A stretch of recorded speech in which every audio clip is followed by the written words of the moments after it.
Bom dia, pessoal! Hoje vamos conversar um pouco sobre as bases de um dos grandes campos de estudo da física, a termodinâmica. A termodinâmica tem como uma de suas bases a teoria cinética dos gases, e para a gente poder entender o que essa teoria diz, vamos recapitular um pouco tudo que a gente sabe sobre o zero absoluto, e como ele pode ser usado para avaliar a movimentação no mundo subatômico. Como a gente já bem sabe, o zero absoluto é uma temperatura inaugurada pela escala Kelvin. Dentro dessa escala, o zero absoluto marcaria o valor numérico de 0 Kelvin e representaria a ausência total de movimentação das partículas. Acima desse valor, por exemplo, como a 100 Kelvin, as partículas se movimentariam e o movimento aumentaria à medida que a temperatura fosse aumentando. Esse pequeno trecho retirado de um simulador de transições de fase do site PhET da Universidade de Colorado nos mostra o que vai acontecendo com a movimentação das partículas à medida que elas se aproximam do 0 Kelvin. Perceba que à medida que a temperatura vai diminuindo, a agitação das partículas vai diminuindo também, até que em certo momento, quando ela atinge 0 Kelvin, o movimento cessa completamente. A teoria cinética dos gases, ela se baseia numa imagem de mundo onde todos os gases que conhecemos são compostos por uma imensa quantidade de pequenas partículas. Mas o que essas partículas podem fazer? Segundo a teoria, elas se movimentam continuamente. Ao se movimentarem, elas realizam colisões entre si e com as paredes do local onde elas se encontram. Como consequência de suas movimentações e colisões, elas acabam ocupando todo o espaço disponível para elas. A imagem que a teoria cinética dos gases constrói é muito semelhante ao que está sendo mostrado aqui nesse simulador. Aqui a gente consegue controlar uma série de propriedades de gases que a gente vai falar um pouquinho mais à frente nesse vídeo.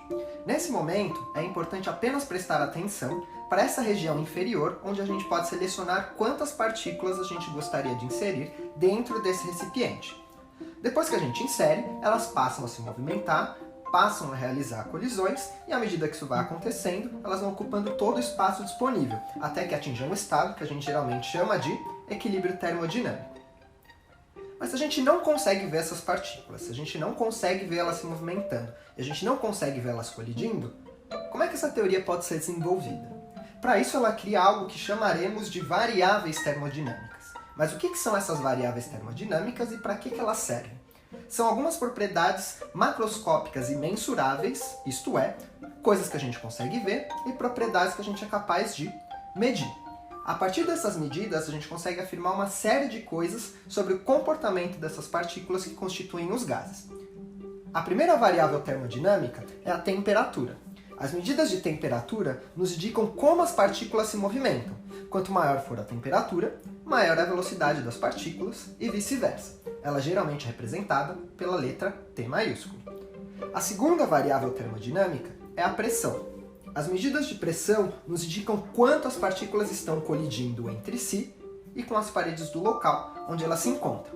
Quanto maior for a pressão, maior é o número de colisões e vice-versa. Ela é representada pela letra P maiúsculo. A terceira e última variável termodinâmica é o volume.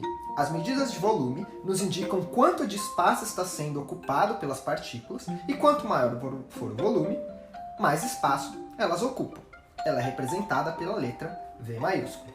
A grande utilidade da teoria cinética dos gases é descrever as transformações termodinâmicas, isto é, mudanças que acontecem na pressão, no volume e na temperatura de um ambiente.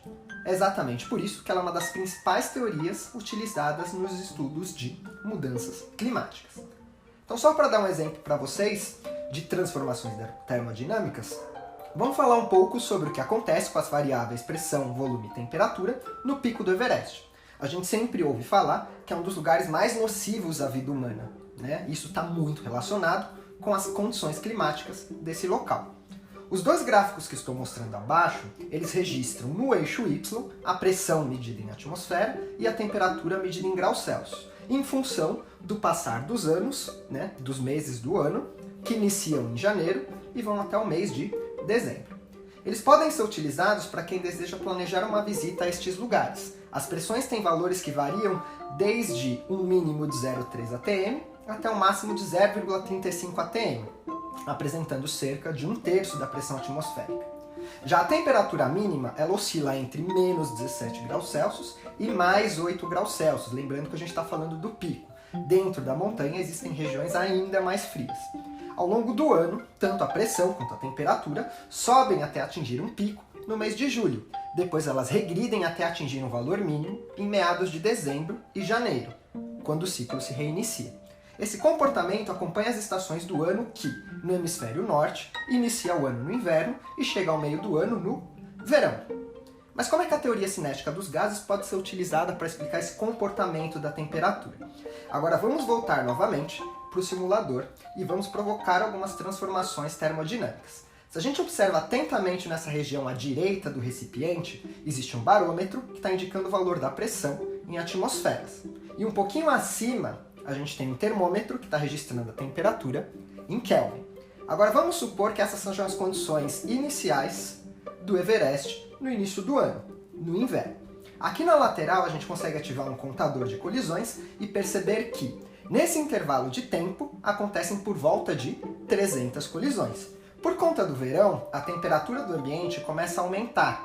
Para aumentar a temperatura aqui no simulador, a gente arrasta esse controlador para a opção quente e a gente já consegue perceber a temperatura aumentando aqui no termômetro e a pressão aumentando junto aqui no barômetro. Agora, se a gente faz uma nova contagem no final, o número de colisões sobe e marca por volta 600 colisões.